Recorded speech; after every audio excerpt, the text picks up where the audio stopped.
자, 그러면 오늘 모임을 시작하도록 하겠습니다.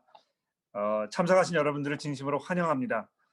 제가 그 양복을 입고 있는 이유는 지금 결혼식을 참석을 해서 피로연 중에 와 있는데요.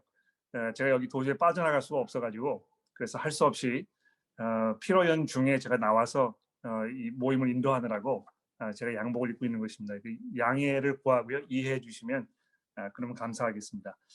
내일 교회에서 이제 정식으로 새해 인사를 드리겠습니다만 오늘 이 자리를 빌어서 우선 여러분들에게 인사를 드리고 또 하나님의 은혜와 평강이 늘 풍성한 그런 한 해가 되시기를 진심으로 기도합니다.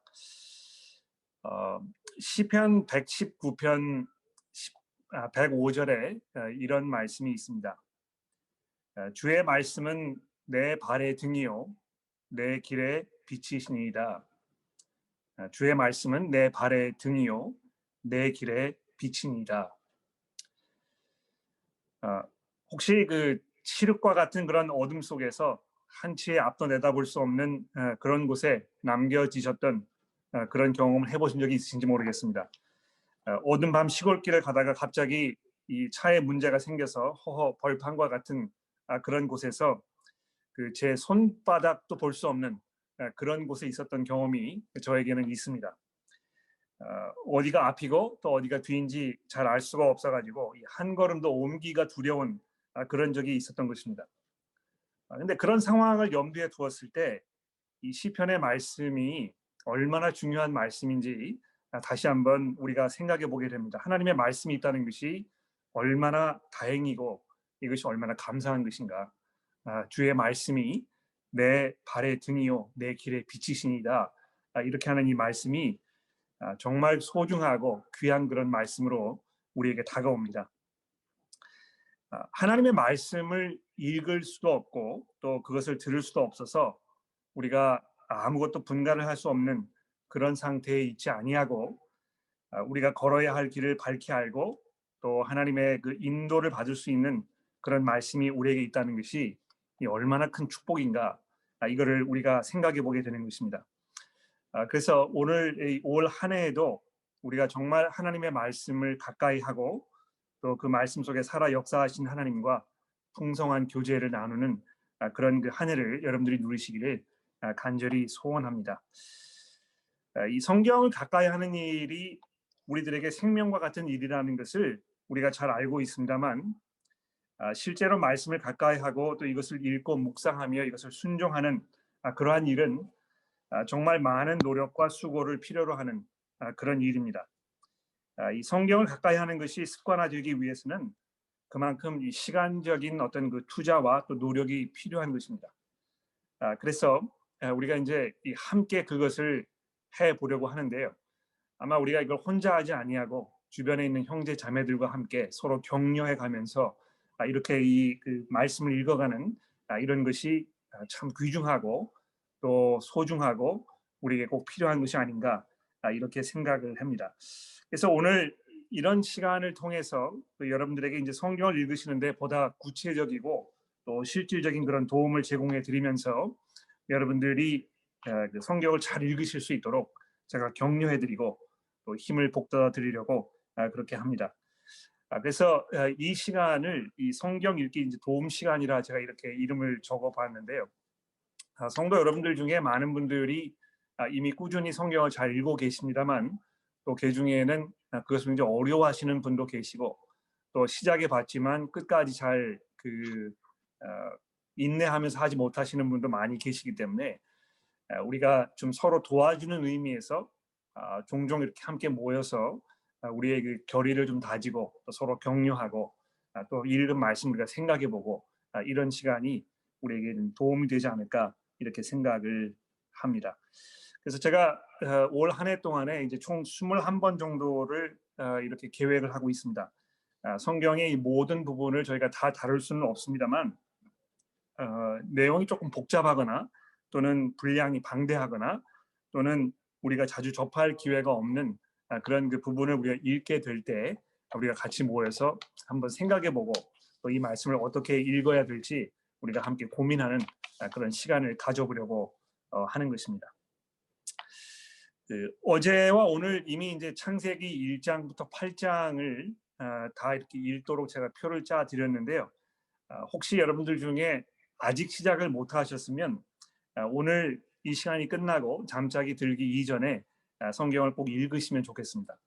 이 시간은 뭐 여러분이 성경 읽으시는 것을 대체하는 이런 시간이 아니고 또 제가 성경을 읽어드리는 시간이 아니기 때문에 여러분들이 직접 성경을 읽으시는 것이 굉장히 중요한데요. 오늘 이렇게 함께 시간을 보내면서 이거 성경을 좀 읽어야 되겠다 하는 이런 마음이 여러분들 마음 가운데 깊이 생기기를 원하고요.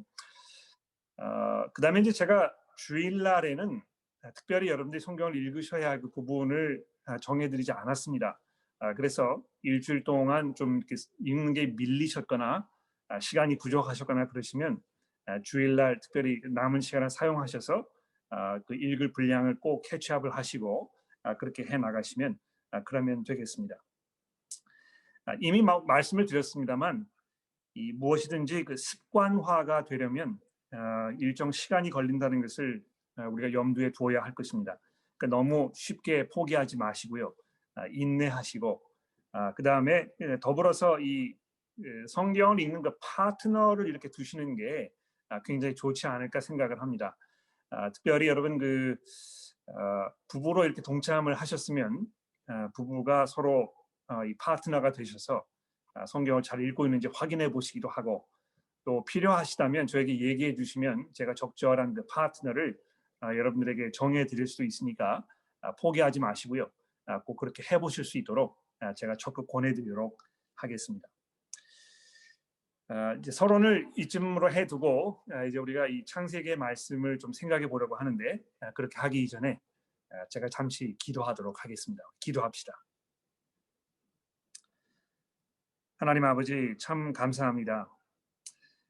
오늘 저녁에 사랑하는 저희 교우 여러분들이 이렇게 함께 모여서 하나님의 말씀을 듣기 위하여 우리의 결의를 다지며 또 겸손하고 겸허한 마음으로 하나님 앞에 나왔습니다. 주의 성령께서 이 시간 저희들을 도와주셔서 우리가 정말 하나님의 말씀을 읽는 것을 사모하며 또 사모할 뿐만이 아니고 그 말씀을 읽을 때에 저희들의 마음속에 깊은 깨달음과 또 회개와 믿음이 생기게 하시고 그것을 통하여 우리가 정말 그리스도 앞에 온전하고 합당한 모습으로 살아갈 수 있도록 저희를 변화시키고 인도하여 주옵소서.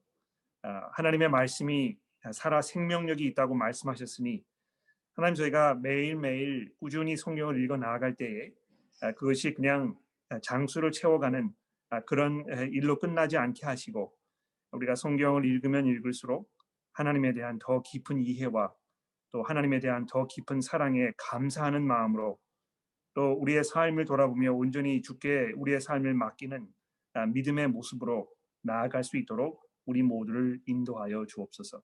우리의 구주이신 예수 그리스도의 이름으로 기도합니다. 아멘. 자, 이미 이제 여러분들에게 제가 지난 12월 29일 날 창세기를 읽으시는 데 있어서 필요한 그런 자료를 이메일로 보내드렸습니다. 아마 그 자료를 이렇게 보시면서 오늘 조금 함께 생각을 해보면 여러분들에게 더 유익하고 도움되지 않을까 이렇게 생각을 합니다. 혹시 받지 못하신 분이 계시면 저에게 문자 이렇게 보내주시면 제가 다시 여러분들에게 자료를 보내드리도록 하겠습니다. 자, 창세기는요 우리들에게 정말 중요한 그런 책입니다. 아마 여러분들이 이미 창세기를 여러 번 읽으셨기 때문에 공감을 하실 거라고 제가 생각을 하는데 이 성경에 중요하지 않은 부분이 없습니다만 특별히 이 창세기는 너무너무 우리에게 중요하고 우리가 이것을 정말 주의 깊게 또 깊이 있게 생각해보고 함께 연구해 볼 만한 그런 충분한 가치가 있는 그런 책이라고 말씀을 드릴 수가 있습니다. 창세기는 이제 그 성경이 시작되는 맨 첫 부분에 있는 그런 책이기 때문에 당연히 아마 이 성경의 나머지 부분들에 대하여 우리에게 어떤 그 서론적인 또 개론적인 그런 그 말씀을 전해주는 그런 역할을 하고 있다고 이렇게 말씀을 드릴 수가 있을 것 같습니다. 그러니까 이 하나님께서 성경 전체를 통해서 우리에게 뭘 말씀이라고 하시는 것인지 이것에 대한 어떤 그 방향 설정을 해주는 그런 역할을 하고 있는 것입니다. 그러니까 이 오페라나 이런 걸 들으시면 항상 서곡이 있지 않습니까? 그 서곡을 들으시면 이 오페라의 내용이 무엇이고 이게 이제 어떤 식으로 이 전개가 될 것인가에 대한 이 감이 이렇게 오게 되어 있는데요. 창세기를 읽었을 때 하나님께서 이 세상을 향하여 가지고 계시는 그 계획과 뜻이 무엇인지, 어디로 가시려고 하는 것인지, 이런 것들에 대한 어떤 그 굉장히 포괄적이고 또 광범위한 어떤 그런 그림이 우리에게 이제 전달되고 있다고 이렇게 말씀드릴 수가 있는 것입니다. 그래서 가령 이제 예를 들어서 우리가 이제 창세기 1장과 2장을 이렇게 읽어보게 되면 왜 하나님께서 세상을 만드셨는지 이런 걸 이제 우리가 설명해 주지 않습니까? 그렇죠? 뭐 많은 분들이 그 과학적으로 이 천지 창조를 이제 증명하려고 이렇게 많이 노력하고 이제 그렇습니다만 이 창세기 1장과 2장이 쓰여진 것은 어떤 그 과정을 통하여 어떤 그 과학적인 방법을 통해서 세상이 만들어졌는가를 설명하기 위해 쓰여졌다기보다는 왜 하나님께서 이 세상을 창조하셨는가, 그 목적이 무엇인가, 그걸 통해서 하나님의 어떤 면들을 우리에게 보여주시려고 하는 것인가, 이런 거를 설명하기 위해서 쓰여져 있다는 것입니다. 또 그것을 우리가 봤을 때 그런 하나님의 그 계획과 뜻 이런 것에 맞추어서 우리가 이제 어떻게 이 세상을 살아가는 것이 하나님을 정말 기쁘시게 하는 그런 삶인가, 이런 걸 이제 우리에게 말씀해주고 보여주고 있다는 것입니다. 그다음에 이제 어떻게 됩니까? 이 3장으로 넘어가서 이제 오늘 뭐 여러분이 8장까지 읽으셨을 텐데요. 3장부터 시작을 해서 8장을 지나서 이제 다음 주에 읽어보시게 될 11장까지 가시게 되면 하나님께서 만드신 이 세상, 여기에 왜 이렇게 많은 문제들과 어려움이 있는지에 대해서 우리에게 설명해 주는 것이죠. 그러니까 여러분, 우리가 살고 있는 현재의 삶을 이해하고 이것을 바른 시각으로 바라보기 위해서는 창세기에 있는 말씀을 잘 읽어보고 이것이 우리에게 어떤 설명을 주고 있는지에 대해서 우리가 아주 단단한 그런 기반을 다져야 한다는 것입니다. 그래서 이 에덴 동산에서 선악과를 따먹은 그런 장면부터 시작을 해가지고 인간이 이제 그 바벨탑을 쌓는 이런 장면까지 이제 쭉 우리에게 설명을 하면서 이 하나님과 인간 사이의 관계가 얼마나 망가졌는지, 하나님께서 이 사람들을 지으신 것을 얼마나 후회하셨는지, 그래서 이 세상이 얼마나 심각한 문제를 안고 있는지 이런 거를 이제 우리에게 설명해주고 있다는 것입니다. 그러니까 여러분, 이 창세기 1장부터 해서 11장까지의 이 전개되고 있는 이런 스토리를 우리가 잘 이해하고 이것에 바탕을 두지 않으면 성경 전체를 읽는 데 있어서 이제 굉장히 어려운 문제가 생기는 것입니다. 그러니까 이 하나님께서 지금 이 세상에서 뭘 하고 계시는 것인가?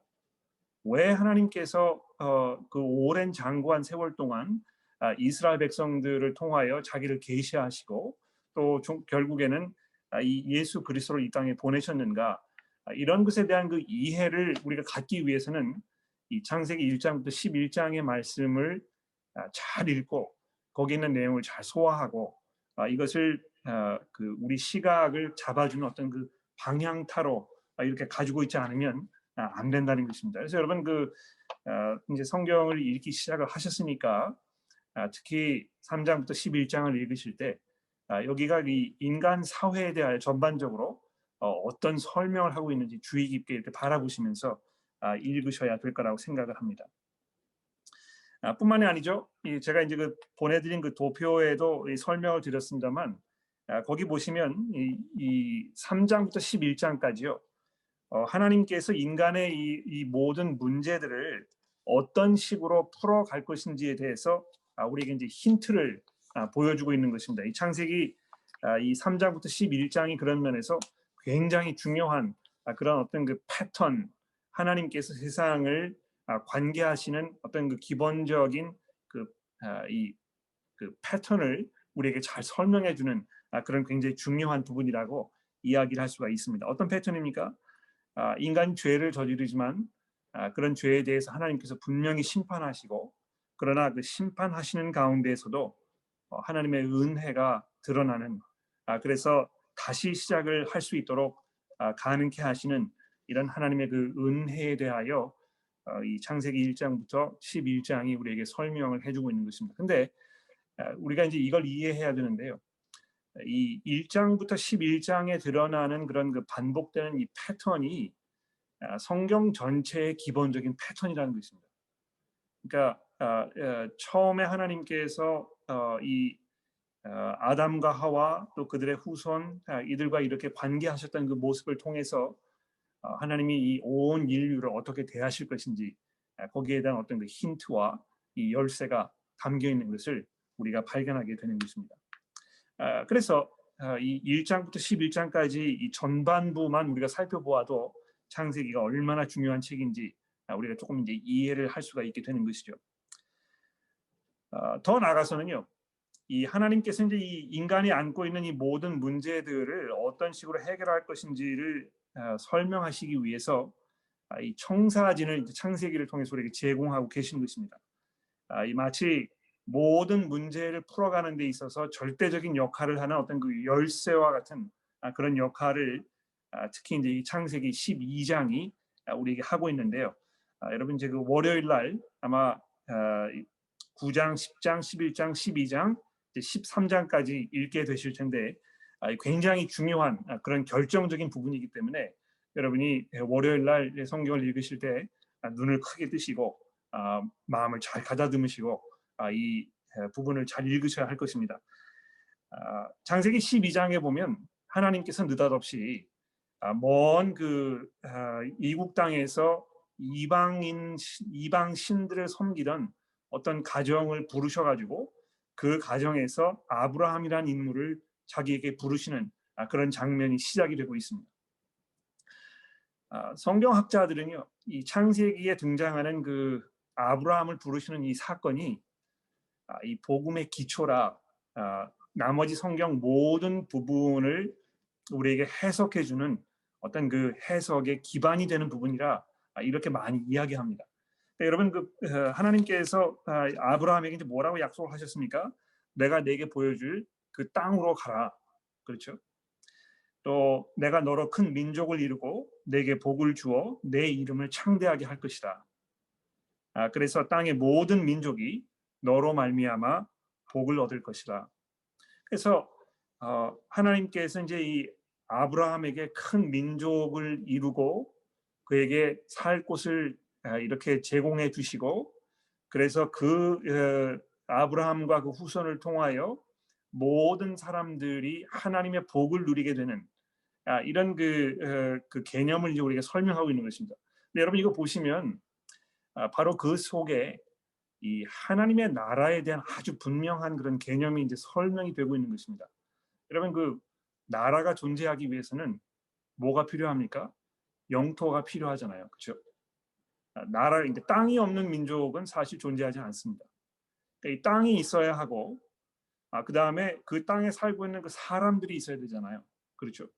그리고 그 땅에서 살고 있는 그 사람들을 통치하는 왕권을 쥐고 있는 어떤 그 존재가 있어야 그래야 이제 나라가 형성이 되는 것인데요.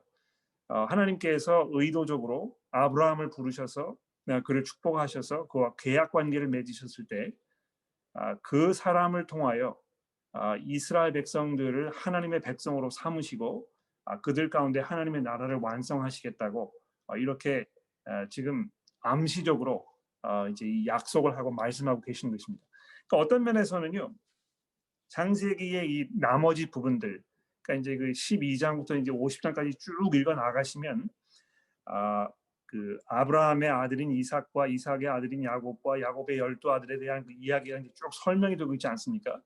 근데 그러한 그 모든 내용들이 어떻게 하나님께서 이 아브라함에게 하셨던 그 약속을 지금 이루어 가시면서 하나님의 저주 아래 놓여 있는 이 온 세상을 회복하시고 이들에게 복을 베푸시려고 하는 것인가? 이거를 이제 우리에게 설명해주고 있다는 것입니다. 그래서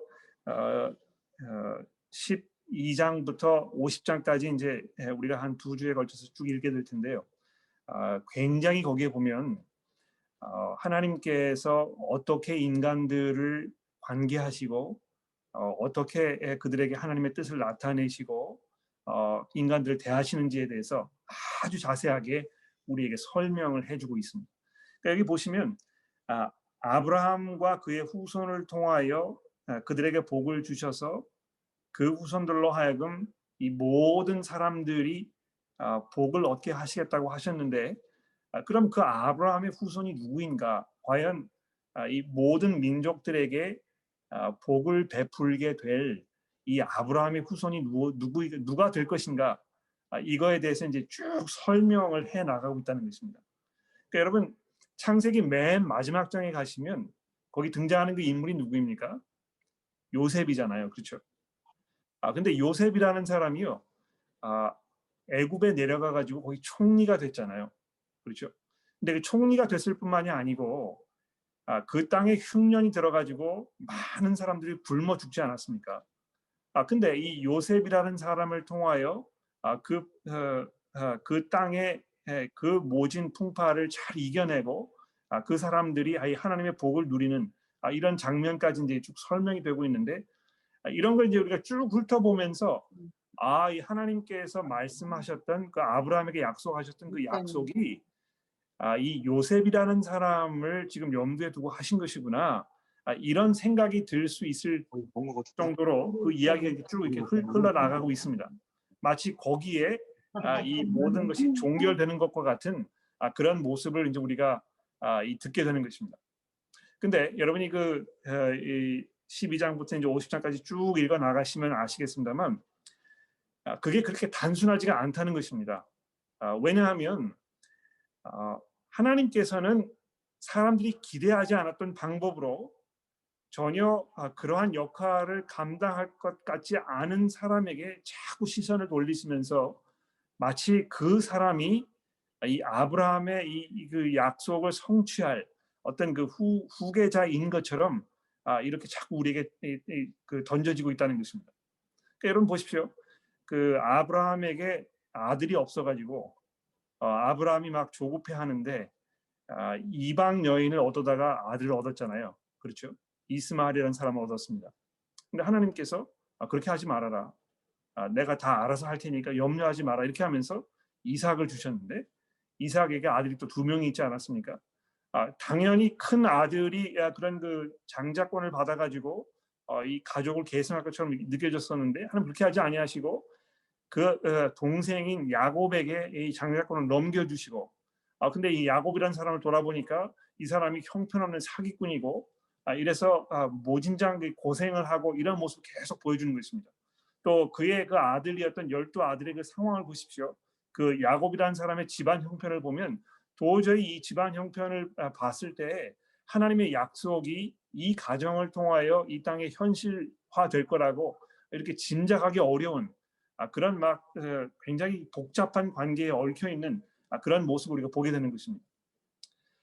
근데 그 야곱의 12아들 중에서도요, 마치 요셉이 당연히 이 아브라함의 축복을 전수받는 어떤 그런 사람인 것처럼 이렇게 우리에게 이해되지만 하나님께서 그렇게 하지 아니하시고 루벤이라는 장자도 아니고 4번째 아들인 유다라는 그 아들에게 이 모든 시선이 집중되는 이런 모습으로 창세기가 끝나고 있는 것을 우리가 보게 되는 것입니다.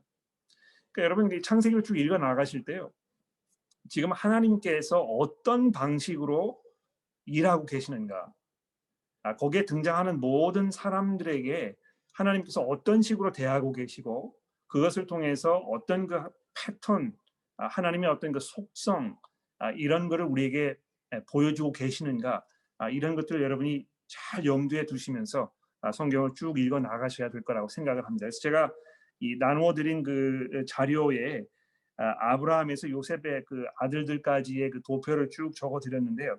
여러분 이제 이거를 옆에 이렇게 두시고 성경을 읽으실 때 지금 어디까지 왔는지, 이게 이제 어디로 진행이 될 것인지 이렇게 확인해 보시면서 창세기를 읽어 나가시면 아마 큰 도움 되지 않을까 이렇게 생각을 합니다.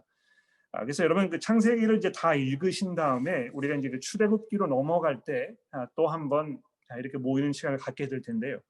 그때 뭐 조금 질문이 있으시면 미리 이렇게 질문을 저에게 주시면 제가 조금 설명을 드리는 시간 갖기도 하고 그 다음에 출애굽기서에 있는 내용도 다시 설명을 드리고 그렇게 해보도록 하겠습니다. 제가 여러분들에게 꼭 부탁을 드리고 싶은 것은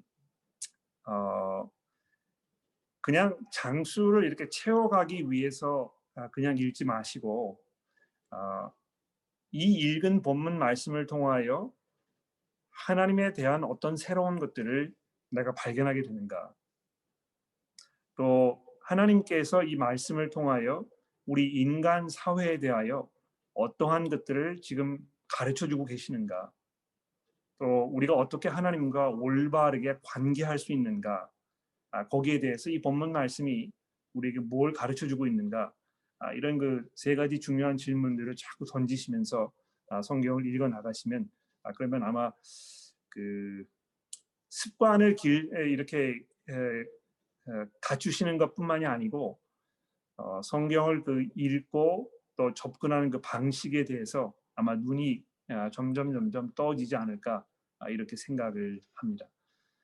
첫 술에 배부를 수가 없기 때문에요. 여러분 그 한 번 해서 잘 안 된다고 해서 그렇게 포기하지 마시고요. 가장 중요한 것은 우리가 겸손한 마음으로 하나님께 의지하는 마음으로 하나님께서 이것을 통해서 우리에게 가르쳐 주시고 또 말씀해 달라고 간구하는 마음으로 성경 읽는 것이 중요하니까 여러분 그런 마음으로 매일 성경을 읽으시면 되겠고요. 제가 제 나름대로 이렇게 해보니까 4장 정도의 그 분량을 읽는데 한 20여 분 정도, 조금 길면 뭐 30분 정도 이렇게 시간이 걸릴 것입니다. 그래서 뭐 30분이면 사실 짧은 시간은 아니지만 또 생각해 보시면 그렇게 긴 시간은 아니거든요.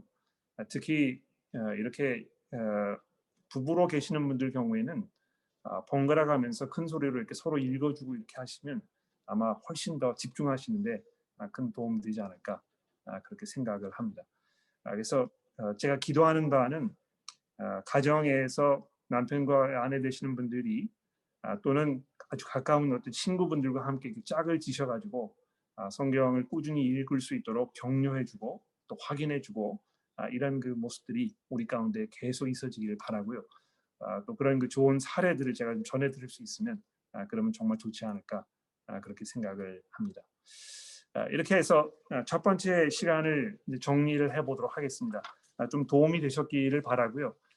제가 기도하는 것은 올 한 해에 우리가 그냥 뭐 성경 장수를 채워가는 것뿐만이 아니고 성경 읽어 나가면서 하나님에 대한 더 깊은 그 믿음의 이해가 우리 가운데 있어지게 되기를 제가 간절히 기도합니다. 자, 그러면 제가 기도하고 일단 공식적인 모임을 정리하도록 하겠습니다. 기도하겠습니다. 하나님 아버지 감사합니다. 저희가 정말 두렵고 떨리는 마음으로 하나님의 말씀 앞에 서며 또 그 말씀을 읽었을 때에 우리의 그 지식이 더 풍성하여지며 또 하나님에 대한 이해가 더 깊어지며 우리 스스로의 부족함과 또 나약함에 대한 더 깊은 회개가 있게 하시고 그러나 하나님의 말씀을 통하여 우리가 새로운 힘을 얻으며 하나님의 은혜를 더 깊이 감사히 감격하게 받는 그런 그 경험들을 우리가 할 수 있도록 도와주옵소서. 하나님 저희가 생활이 분주하고 또 여러 가지 복잡하고 많은 생각들로 인해서 우리가 성경을 읽는 것이 꾸준하지 못하고 또 겉으로만 읽고 지나가며 형식적인 그런 것으로 전락할 수 있는 그런 위험 요소들이 많이 있습니다. 때로 그런 것 때문에 우리가 실망하고 또 포기하고 싶은 마음이 많이 생길 수도 있지만 하나님이 저희를 도와주셔서 우리가 함께 합심하여 서로 협력하여 주의 말씀을 읽는 일에 우리가 헌신되게 하시고 또 그 가운데에서 시간이 지나며 또 익숙해지면 익숙해질수록 성경을 읽는 더 깊음 가운데 우리가 들어갈 수 있도록 주여 우리를 인도하여 주옵소서. 우리의 구주이신 예수 그리스도의 이름으로 간절히 기도합니다. 아멘.